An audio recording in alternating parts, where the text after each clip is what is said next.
Welcome to Behind the Data. I'm Jeff Krimmel, founder of Krimmel Strategy Group.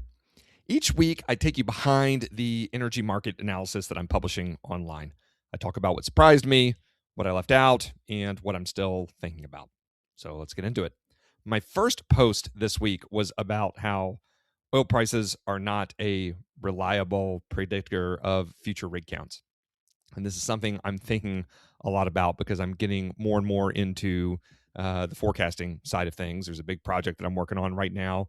It's something that I anticipate that I'll be more routinely involved with going forward.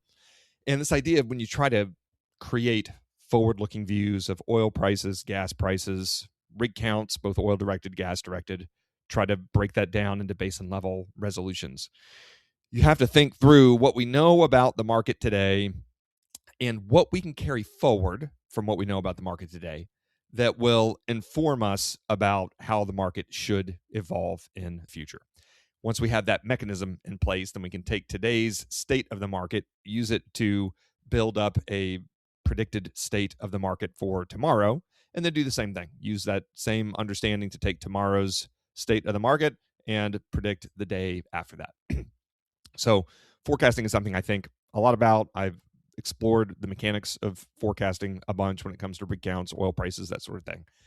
And a great place to start is just to assume that oil prices are basically going to dictate what rig counts do. That if oil prices go up, we should expect rig counts to go up. Or if oil prices live in a certain band of a certain range of prices, then we should expect rig counts to stay steady.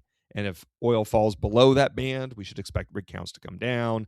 If oil prices get above that band, we should expect rig counts to go up. Those are two different views, right? The first view being wherever oil prices go directionally, we should expect rig counts to move in the same direction.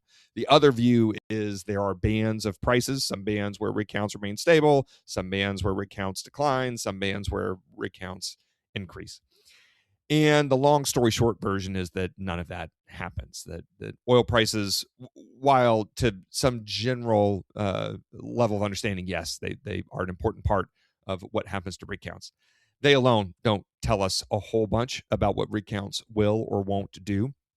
I tried. That's how I started out with the forecasting, and I've done forecasting work for the past 20 years at this point. And it's always how I started out was, okay, what's the simplest model we can build? Just use Occam's razor. And let's just assume that commodity prices today will tell us about rig counts tomorrow. And when you start building up these simple models, then run back into history and test those models, you quickly realize that that doesn't go anywhere. And while I've known this, I'm diving back into the forecasting side, and I'd realized I had never really written much about that. So I did a deep dive foundations of energy piece on that, where I pulled a bunch of charts and showed the history and explained why these simple connections between oil prices and rig counts break down, what we've seen historically, and how that informs us about this is one of those cases where while we would like to have super simple models as much as we possibly can, we have to build in some complexity. There has to be some nuance. There has to be some multidimensionality here because the commodity prices alone just aren't telling us everything that we need such that we can carry, again, the state of the market today into the state of the market tomorrow and continue to evolve it from there. We can always just wave our hands and come up with real rough estimates of what we'd expect prices to do or rig counts to do. And there's nothing necessarily wrong with that. My approach to all of my market analysis is to be deeply data-driven. And so I spend a lot more time and effort trying to understand what is the data-driven machinery that will allow us to reliably carry states of market forward in time rather than just saying, hey, I expect oil prices to drift up over time for these handful of reasons. And because oil prices are going to be drifting up, I expect rig counts to drift up similarly, or at least to have a higher floor underneath them. And you can pull together some anecdotes and conjure a narrative around it and write it all down and be done with it. The clients that I work with, and frankly, just my own intellectual curiosity around it, I continue to drive towards something that's more rigorous, more defensible, more repeatable, so that if we take that model and run it backward in time, we get something like what the market had actually done. Because we're not just creating these forecasts in a vacuum. What we're trying to do is use these forecasts to better inform capital allocation decisions that we're going to make today that have returns horizons years, possibly in some cases decades into the future. we need some theory of the case about how these oil markets are going to evolve over the next 1, 3, 5, 7 years. And that's the focus of my forecasting. So these near term, say rolling 4-quarter forecasts are great. And that's part of what I do in order to build up to the longer term forecast. What I'm really focused on right now is a rolling 5-year forecast. And if I can have some measure of confidence in that 5-year outlook while recognizing there's an enormous amount of uncertainty, my crystal ball is just as cloudy as everyone else's.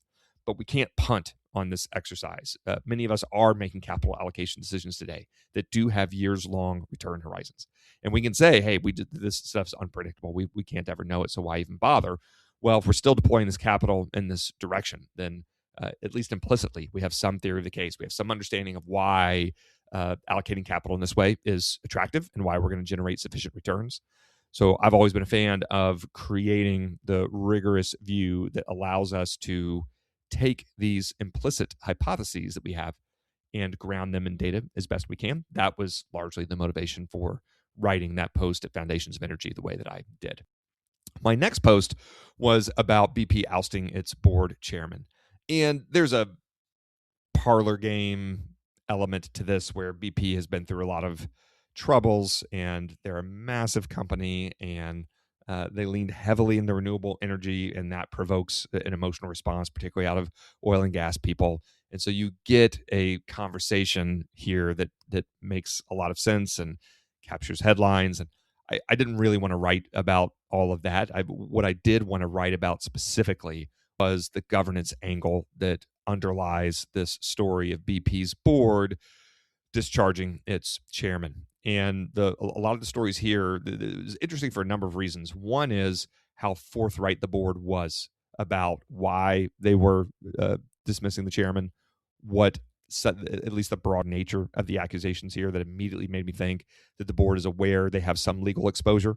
And one approach to trying to mitigate that exposure is to be forthright and clear about what they know and why they're making the decisions that they're making.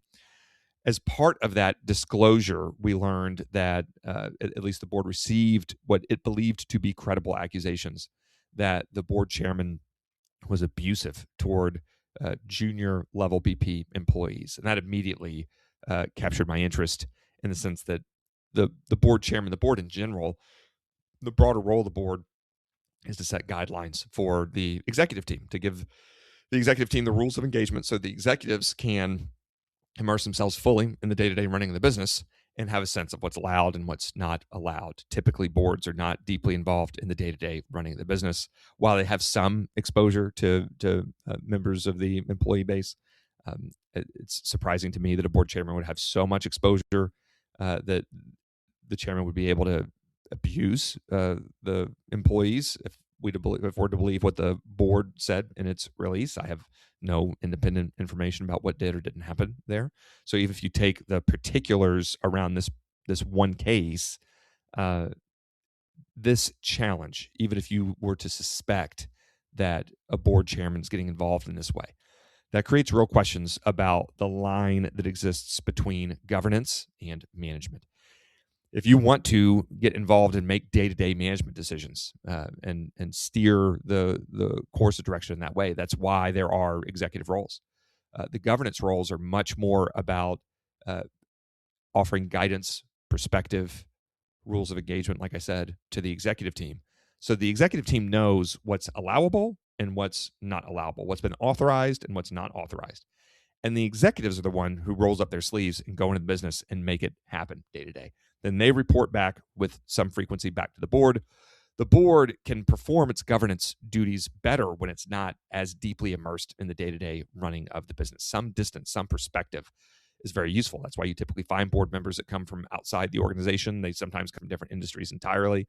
Even if they come from the same industry, often they'll come from a different part of that industry, or they'll bring a unique perspective into the conversation, because you are developing so much momentum and inertia inside the business based on the realities, the politics, the culture that exists in that business. The board can bring this outside perspective, this challenge, these fresh eyes. And just everything about the BP story, to me, really attacked this notion that BP's line between governance and management was clear and was being fully protected. So I wrote about it because of all the BP specific interest, but I also wrote about it because energy companies, as we go forward in time, are going to become more complex. There are energy companies that have dealt legacy in oil and gas, and now they're getting much more involved in power. And legacy power companies maybe had one or two, maybe they get heavily involved in natural gas, maybe they were heavily involved in coal, but now they're getting involved more with renewables, or now they're getting involved more with nuclear, or they're starting to speculate around what's happening on the advanced nuclear side, or maybe they're considering how to get involved in geothermal. These energy questions are becoming more involved, more complex, more nuanced, again, more multidimensional. And that creates more burden, but more opportunity for individual energy professionals. It creates more challenge, more opportunity for energy companies in particular.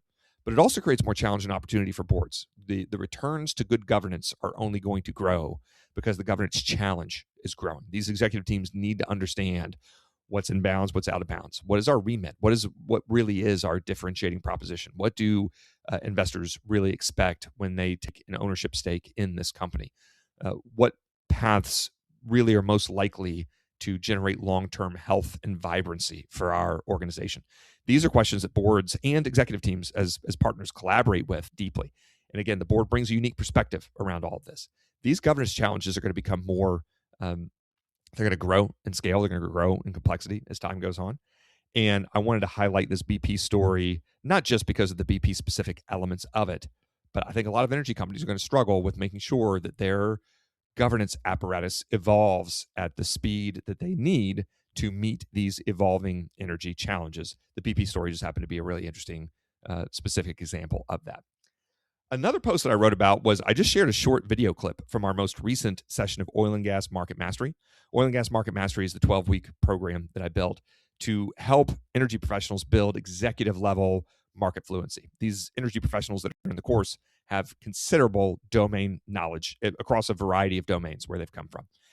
Now they're developing this executive level market fluency so they can step into bigger roles. They can interact more meaningfully with their executive teams. If they want to get involved in governance at some point in the future, they have a deeper, more profound, more rigorous read on the market. So we get together once a week for 12 weeks and talk through different elements of oil and gas markets. The most recent session was all about natural gas markets. And I shared a very short clip, something 30, 45 seconds, of me talking about why natural gas prices are so volatile. That if you've spent a lot of time paying attention to oil prices, less so about gas prices, there are some really important differences between the two. And on the gas price side, you see a lot more volatility, in part because there's this competition between short-term factors that are largely weather-related, and then you have this seasonality more in the middle term. Then you have these structural elements that are also that also exist in the medium term, the longer term. For today, natural gas, you have electrification, where specifically you have AI and data centers involved in the electrification conversation. You have LNG exports here in the U.S. So you have these medium term, longer term structural forces that are pushing demand in a particular direction. You have these shorter term forces that are also nudging demand around. You have the supply story where there's plenty of activities focused directly at natural gas, but we get a lot of natural gas production as associated gas from liquids focused production. And so that muddies the water a bit between oil and gas. That gas, the supply side of gas is implicated in the production story that we have in oil and with liquids more broadly. There's a lot of moving parts here, and the important thing I do, one of the many important things that we do collectively inside of Oil and Gas Market Mastery, is just take this all down one level lower. When you read headlines about natural gas prices, you're not likely to get sufficient nuance to really build up a mental model the way you need. At the same time, you don't need to become a deep-rooted market analyst. You don't have to become a trader and develop the day-to-day awareness of how these markets bob and weave with every development of the news cycle. You can develop a robust mental model that exists at a more granular level than we see at, say, the headlines within the business press, but where we're not having to spend a bunch of time each week evolving, iterating, improving our mental models. We can do a little bit of work up front, maintain that acumen, that fluency over time. That's part of what Oil and Gas Market Mastery is designed to do. So I shared that clip because I know there's a lot of people that are involved in the broader hydrocarbon space that haven't immersed themselves super deeply in natural gas markets. And we spent the whole hour that we were together last week going through all of that, the full range of oil and gas markets, the supply, the demand, the geography, the basis differentials, the seasonality. And so I wanted to share that one clip because natural gas markets are incredibly interesting, always have been. They're becoming more interesting over time with the electrification piece, with the LNG piece. And so I felt like it was a good video worth sharing a bit more broadly. I also wrote about Eni, the big Italian oil and gas producer, and their Balen project in the Ivory Coast, and that Eni announced they and their partners are pulling forward a $4 billion investment in that project. It's an offshore project. I wrote a bit about the specifics of the project, but here I want to talk about why I wrote about that. And it's because if you follow earnings calls the way that I do, you know that the industry is building a lot of enthusiasm around what's happening offshore. Investors are also building enthusiasm there. Capital's flowing there.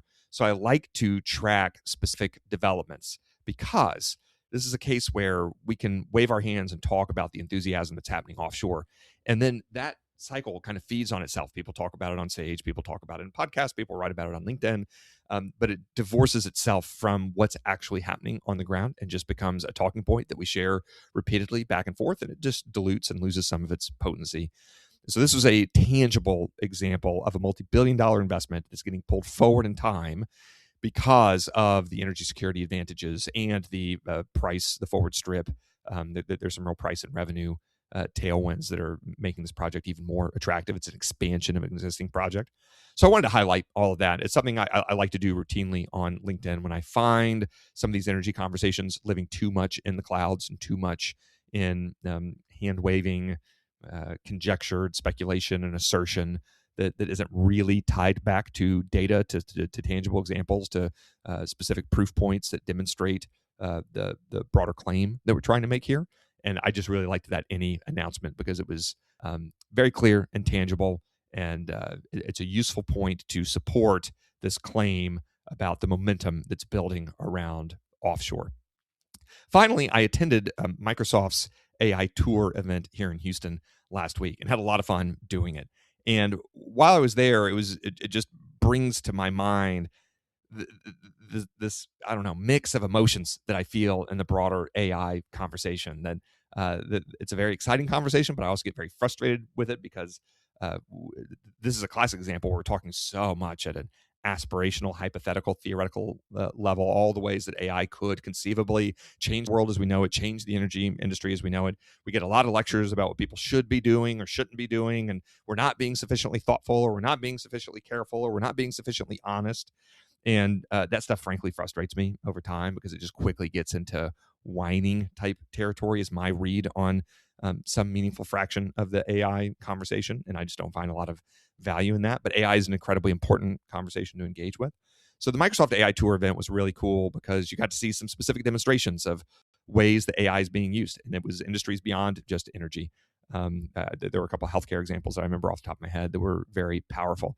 So I found the event very nice in that way, is that, yes, we can talk about the grandiose vision of what AI could conceivably be and talk about all the rapid progress that's being pursued and accumulated across the AI space.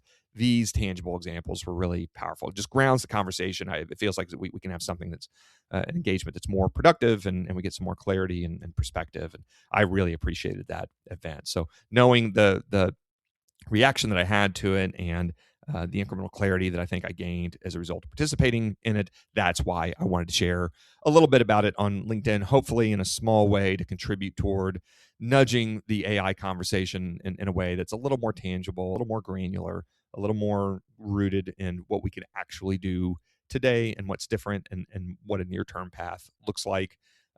It's exciting at a high level. I get it, but it's it just becomes a little loosey-goosey there, and the Microsoft's AI Tour event grounded it in a helpful way. So that was it for this week. Those are the posts that I wrote about, and I wanted to explain a little bit about why I wrote about it and what my motivation was and what I learned putting some of those pieces together. So as always, thanks so much for listening to it. Really appreciate it, and I will see you in the next episode.